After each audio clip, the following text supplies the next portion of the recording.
Good day. My name is Keith. I'm known on the internet as SampanViking, and welcome to the inaugural video for this channel, in which I will be speaking about a country which I have a great interest and connection, which is China. I don't live in China. I've never lived in China, but I am associated with China through marriage. I've been married to a lady from Hong Kong for 20 years, and my interest goes back even longer than that. And so through her, through my extended family, I have got to understand the country, the culture, the way things are done in China to a fairly high degree. And so it is with great disappointment and concern that I have been watching the relations between the West and China deteriorate. And it is in relation to these that I'm looking to address issues and give people my impressions, my views as to the situation, why it's happening, and why so much of the fear-mongering that's being generated by our media and political class is utterly fallacious and self-serving. So, to get going, I mean, this video is simply really just an introduction. I'll talk a little bit about myself and the areas that I'm going to be covering in future videos. I'm an older gentleman. I run a small business. I have connections, as I said, through family with Hong Kong and throughout from Hong Kong into southern China and other parts of the Asia Pacific as well, but principally Hong Kong and southern China. And these are the areas of, when it comes to local issues that I'll be, restricting myself. Um, why I feel concerned? Well, as I said, I've seen the situation, the relations between the West and China deteriorate. I don't think that this is as a result of China's doing. I think this is a deliberate act by the ruling elites here in the West. And as an ordinary bod, I'm here to say that this is not in the interests of the ordinary man and woman in the West. It is, in fact, utterly contrary to their interests. And so any voice that can get out and inform people that they are being seriously misled in potentially very disastrous ways, I think is something that needs to be done. Now, I have based my judgments on China through comparison. As I said, I don't live in China myself. I've only ever had the chance to visit, but I have had the opportunity to watch videos from other Western expats who have lived in China and lived in China for a very long time. And I have been very pleasantly surprised to hear that they have formed the same opinions, the same views, have gained the same impressions as have I in my limited exposure. And I suppose on this, that gives me greater confidence to say that maybe I do in fact know what I'm talking about. And I'll list some of these people. People are on YouTube. They come from all manner of countries, not all of them Western countries by any stretch of the imagination, different backgrounds, different ages, different types. I could sit here and reel off countless names, but if I was to make a few recommendations of those that I feel particularly attracted to in terms of their content, first would be the very amiable Kirkland in Guilin, who goes by the name of Guilo60. And for the more analytical stuff, you probably can't do any worse than listen to Daniel Dumbrell or indeed Nathan Rich. And there are many, many others who have a lot of very interesting observations and things to say about China and the current propaganda information war being waged against it by the West.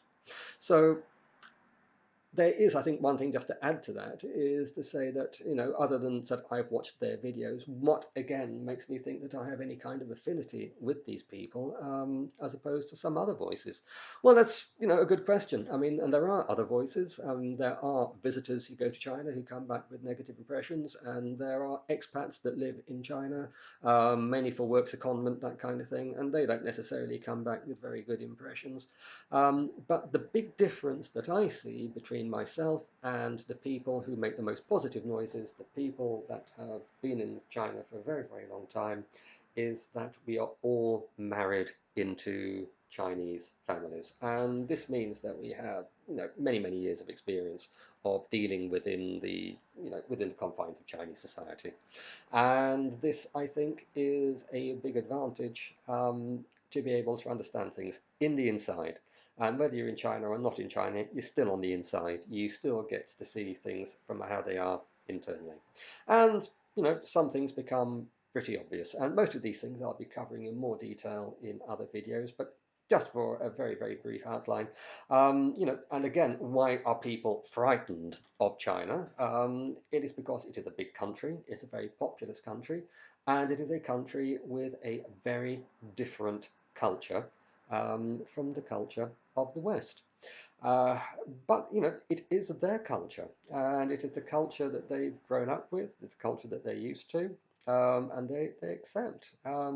China is a very, very successful country. It's a very livable country. It is a very pleasant country to be in. Very safe, very welcoming, and the people who live there are very proud of what they have achieved. I mean, certainly over the last 40, 50 years.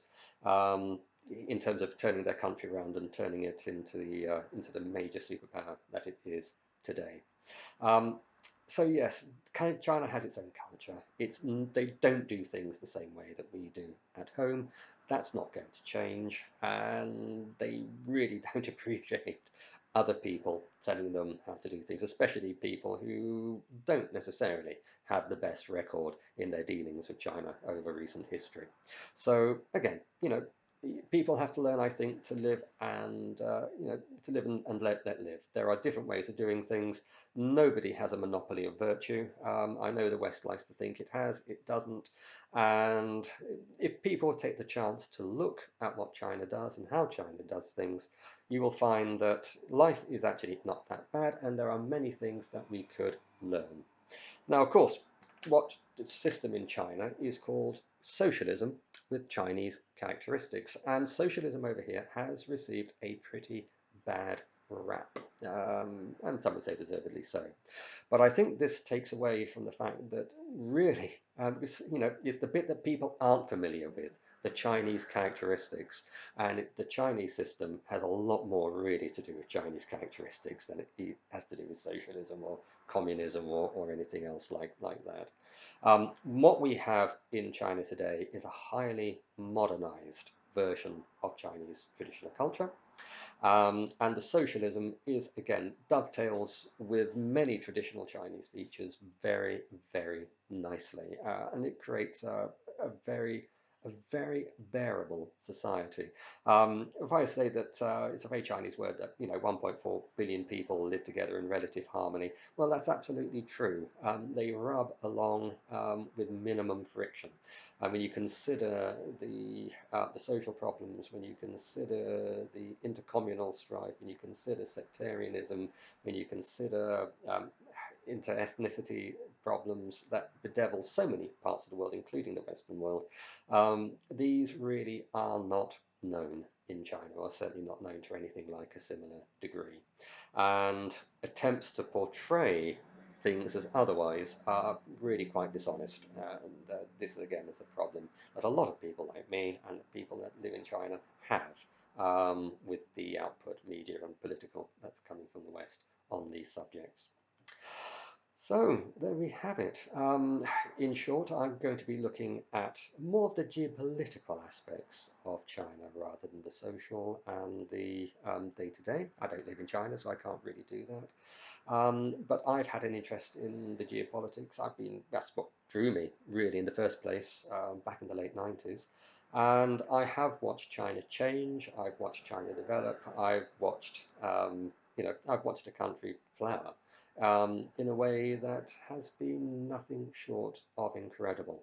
And a lot of factors there are perhaps relatively unique to China, not the kind of thing that you can transfer. But maybe they can be. And if there are things that we in the West can learn from China, then we ought to do so.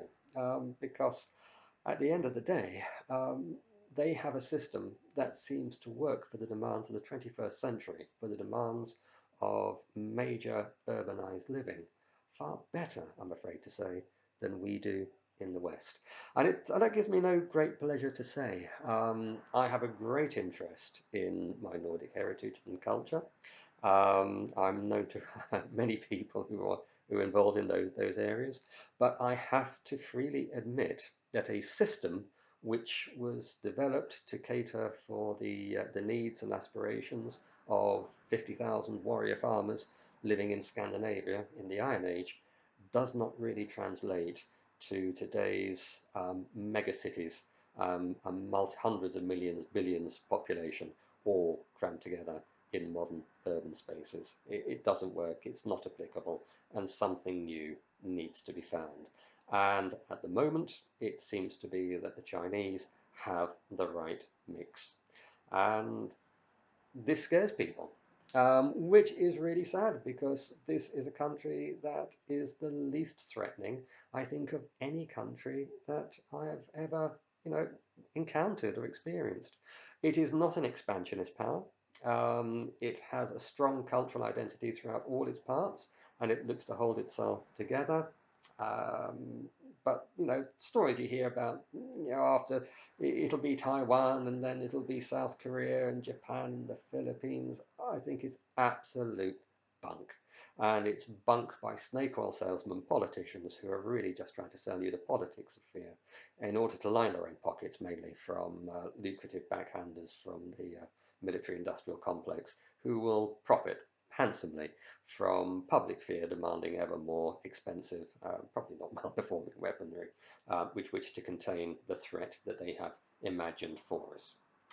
So that, I think, is going to be it for my introduction. A lot more to say, but I'm going to release videos on a not, on a relatively infrequent basis, covering particular aspects, and I hope you will wish to join me again and listen to what I have to say. If you've enjoyed this introduction, please like, please subscribe, please ring the bell, please leave a comment, and I'll be only too happy to answer relevant questions either directly or through another video in due course. Thank you very much for joining me. I hope you join me again, not in the not too distant future.